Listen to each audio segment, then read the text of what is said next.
Hello everyone, my name is Parnika Singh and this is my video discussion post on Jurassic Park. So, my favorite character so far is Alan Grant. I think you can really tell how much he genuinely loves his work with dinosaurs as a paleontologist, which makes him feel really relatable and down to earth. Unlike a lot of the other people involved in this whole operation, he's not in it for money, power, or corporate politics. He just wants to learn, which really makes him stand out in a book that critiques the way that science is being exploited for profit. This really resonates with me as well because I love hands on research and experimentation. And if I could just focus on the science and without worrying about academic funding or all the bureaucratic red tape later in my life, I'd love that. One of the other things that I think Michael Crichton does really well in this book is foreshadowing. Right from the beginning, there are all these little hints that something isn't quite right.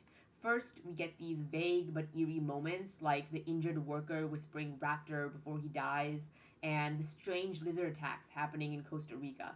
And while they at first seem like these kind of odd, isolated incidents, as the story progresses, we start to see more concrete clues that InGen is up to something with Morris's EPA investigation. And by the time we actually learn that InGen is cloning dinosaurs, everything clicks into place in a very satisfying manner.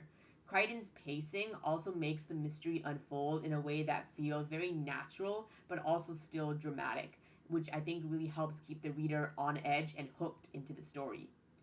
As far as quotes, one of the quotes that really stood out to me was the commercialization of molecular biology is one of the most stunning ethical events in the history of science and has happened with astonishing speed.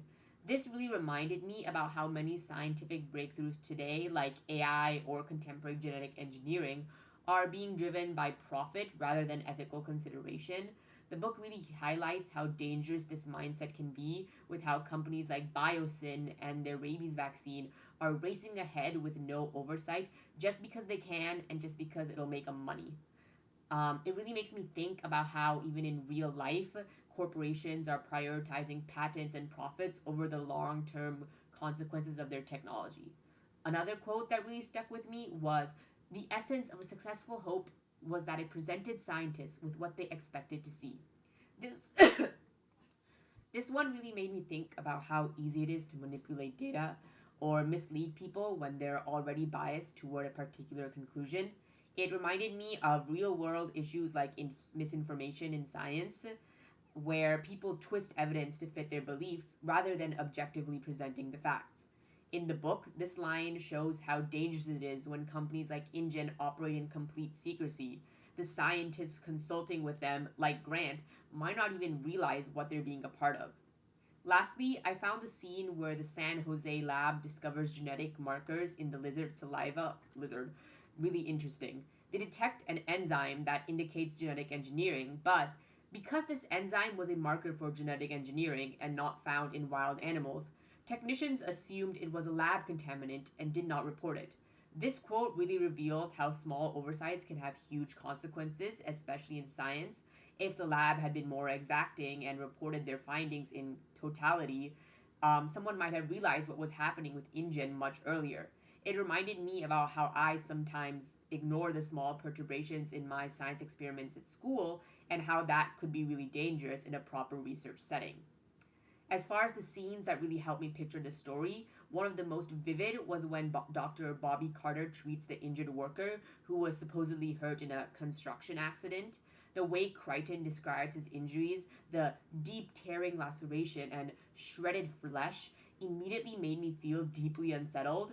The way the worker whispers raptor before dying, and the reaction of Manuel, who immediately believes something supernatural is at play, really added to the eerie atmosphere. And the scene really stood out because it set up this strong sense of mystery, and I could really picture it out playing like a tense moment in a thriller movie.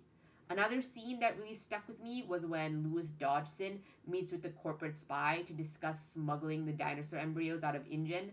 The way Crichton describes Dodgson as so very calculative and secretive and completely indifferent to ethics really helped me visualize him as this cold corporate villain.